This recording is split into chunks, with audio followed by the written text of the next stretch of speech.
Hey, comic book community, Long Box Love Affair here. I have a box of like 20 plus slabs, fresh from CGC.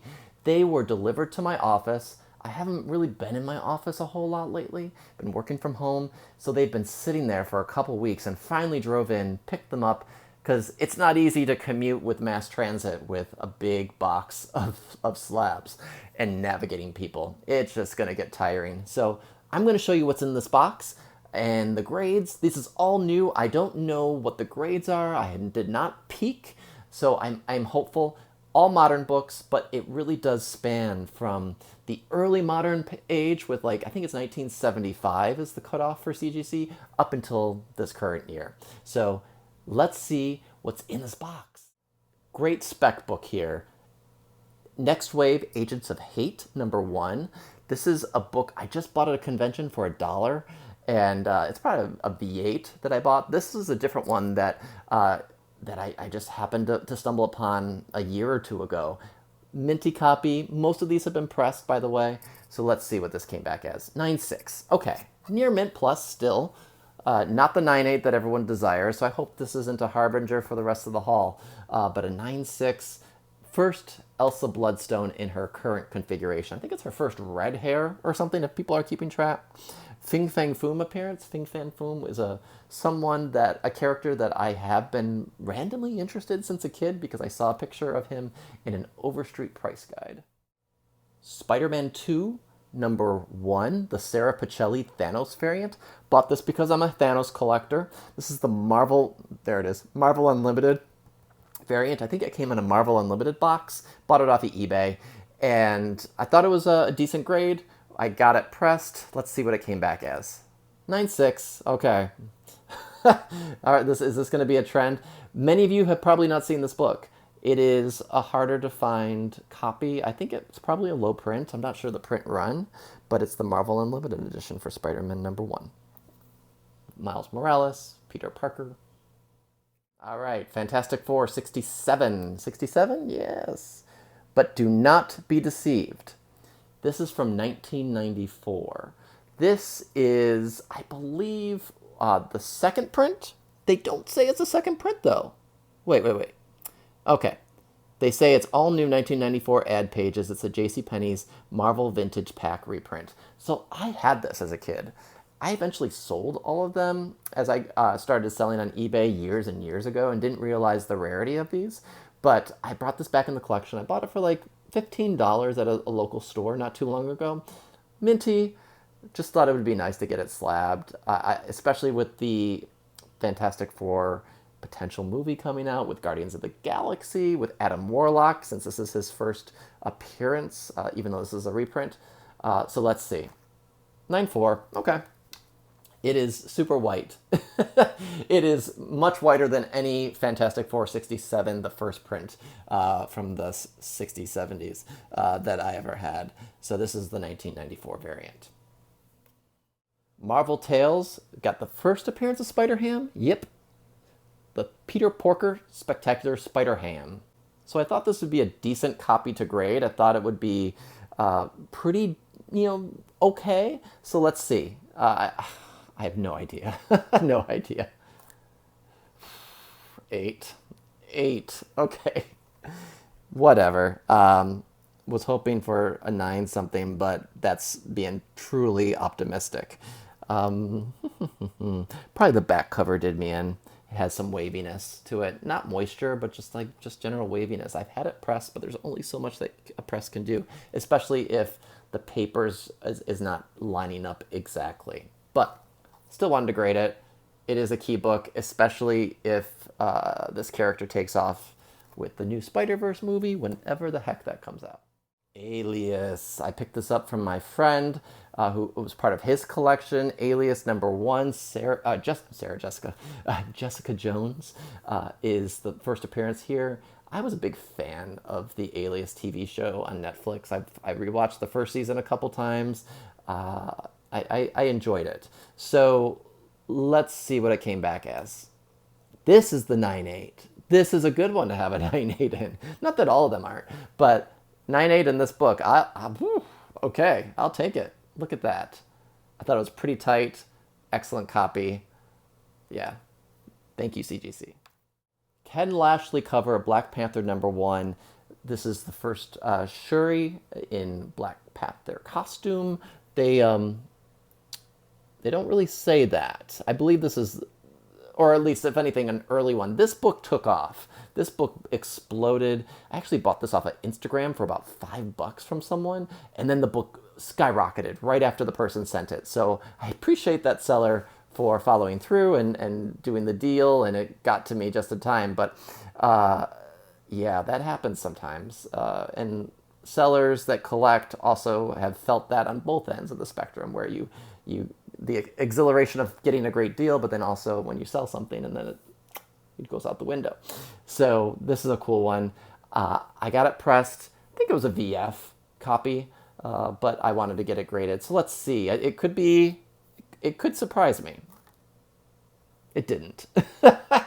Not bad for $5 though. 7.5. Whew. 7.5. I haven't had a 7.5 in a long time in a modern book. Oh gosh. In some ways, I'm like, is it better to just get this, to crack it, and if I ever sell it, to crack it and sell it rather than sell it as a 7.5? Whew. It did have spine ticks. It has very obvious spine ticks. So, like I said, I'm always hopeful, but it is what it is. An eBay purchase, Black Panther 7, right? Yep. This is the Lashley cover. The last one was a Lashley as well. I love this. The character on a white background with the Marvel Anniversary homage border around the corners. This has to be a 9 something. I thought this was a decent graded copy. It's a 9.6. Okay, near mint plus. I'll take it. 9.6 might be the theme of this run, of this haul video. So there we go. This was one of my estate sale pickups last June. I picked it up for like $2 in my hometown. I happened to be visiting when there was like a big comic book sale. So spent a lot of money at this estate sale, but I think I've made my money back, and so everything else is gravy. Black Panther #1, J. Scott Campbell cover. They don't say anything about Shuri being in costume, but I think this is her first cover appearance in costume, along with the variant cover I showed you. What is the grade here? 8.5. Okay, for $2, you really can't go wrong. And this is a second copy for me. And here's the second copy. What did it come back on? So the last one, 8.5. This one, 9.6. 9.6. So I bought this from Zapp's Comics in the middle of the pandemic. They were closed in New Jersey. It's a store I frequent whenever I'm up there visiting the in-laws. And they were selling key issues on their Instagram page. I think I paid $15 for this. And again, it was right before people were interested and specking on Shuri being the next Black Panther. And is she? We'll see. No one knows. But I think she is. And I think this is a good book to have in your collection. So 9.6, 8.5 to 9.6. There we go. First appearance of Shuri. So Black Panther's sister. Again, this was another Zapp's Comics purchase for about $15 or so. It's never one that I sought out because I could just never find it and never saw it in bins at local cons. So when they posted it in the very beginning of the pandemic on Instagram, I was like, okay, I'll buy that. And I snagged it right in like 11:30 at night. I was going to bed and I was looking at my phone and they had it. Let's see. 9.4. Okay, I'll take it. I think I got a great deal on it. So this is it Alex Ross cover? No, Ribic. It's a Ribic cover, but it is the first appearance of Shuri. We're back to super modern right now. This is like this year. Black Panther 3, first appearance of Tosin. I have, I think, 2 copies in this bin. Maybe one, yeah, I think 2. I've also sold a couple of them, and I still have that, the variant cover.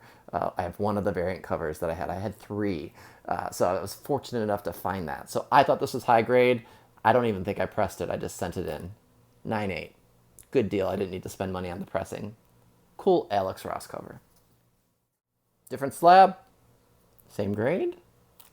Yes. I picked these well when I was at the comic shop. Right off the shelf. Right off the shelf. Sandman Nightmare Country, #1, the Nick Robles variant cover. This is from the Tiny Onion, the subscription membership service.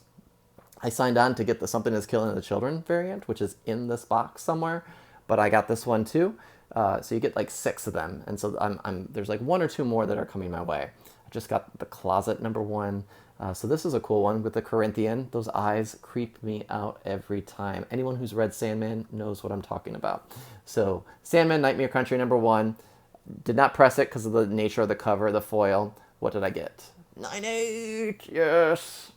So the back, oh, the back is pretty cool too. So it's sort of a closer up version of it. So yeah, Tiny Onion. I'll probably end up posting that one on eBay, just to move some things out of my house. So what's up? It's the other one.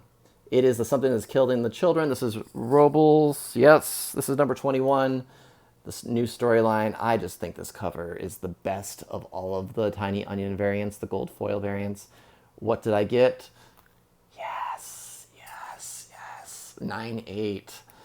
It's got the cool dragon sigil in the back, House of Slaughter sigil, and look at that. Awesome 9/8. Nextman 21. That's interesting. Something is killing the children 21, and now Nextman 21. This is the first appearance of Hellboy in color, and probably his most widely produced first appearance, rather than the magazine format. So this was a $4 purchase at an estate sale last year. Found this on the fluke. So what did it grade at? It is not a 9/8. I am guaranteeing that. 9/2. Okay, I'll take it. This is my second copy of this book. I have a little bit of a rougher copy.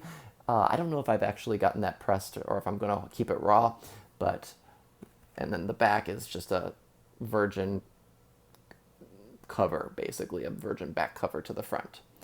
I love this book. I love Hellboy. I collected Hellboy for quite some time and eventually moved my collection to, again, purge. It's like binging and purging the collections, but and then pass that on to some other people that would appreciate it more than I would at that point, and I moved on to other things to try to like kind of narrow in or deal with the changing environments of my collection.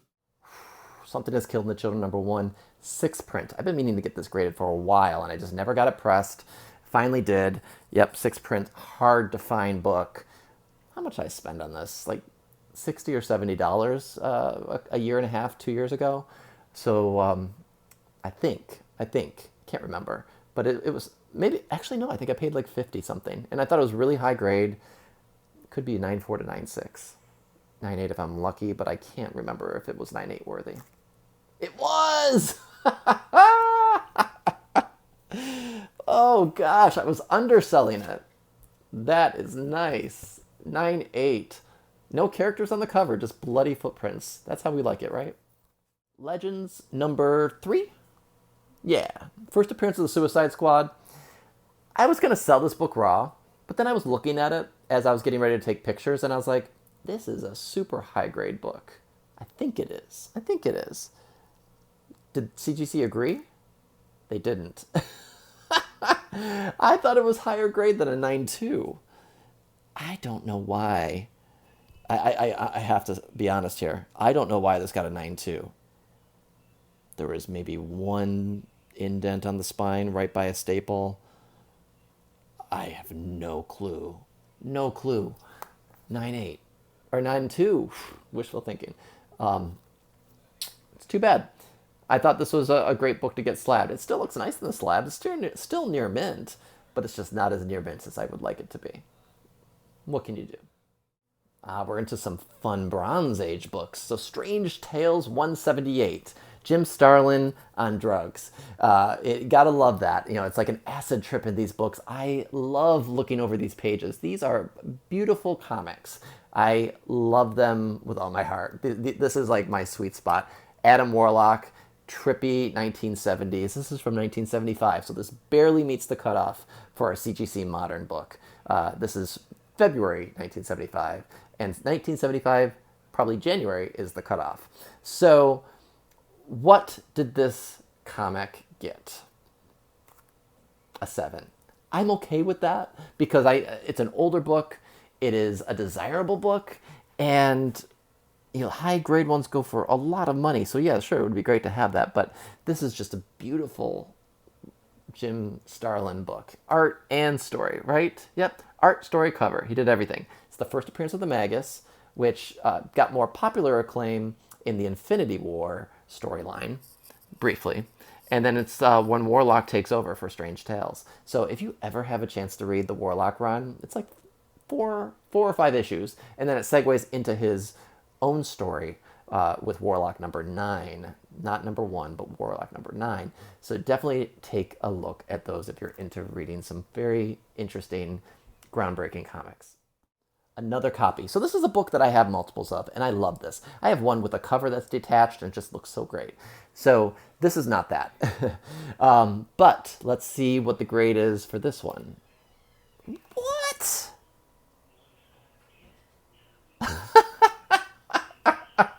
I am not sure why I sent this in. It has wear. It has a lot of wear. It has a subscription crease. It has some scuffing. It is what it is, but I guess I just wanted to get my Strange Tales graded. That was my frame of mind at that moment. A 3.5. Oh, wow. In a modern comic book unboxing, CGC unboxing, that hurts. But hey, it's hard not to see that this is low grade. So I knew it was low grade. I've just forgotten I sent this book. We're still going here. So we got Marvel Spotlight 32. Got a bunch of these in here. I got the first appearance of Jessica Drew, Spider-Woman, right? Yep, origin and first appearance. So let's see. This is a newsstand too, but this is an old book, so that's pretty much how comics were distributed then, so that's not a rarity. So let's see. 6. Great. Happy to have it. Happy to have it. And I think I have a couple in this comic book lot. Told you. It's another one. 8.5. 8.5. I'll take that. Going from a 6 to an 8.5. Yeah, very nice. I can't remember where I got these. I picked them up over time, and one on eBay, I think, and the other ones just have been part of my collection. And another one. This came back a 7. Okay, so it's right in the middle there. Nice. Nice, nice, nice. Jumping back to a modern, hyper-modern world. Invincible 75 Ryan Otley homage variant cover. One of my favorite covers. I've owned this a bunch of times. I have one graded.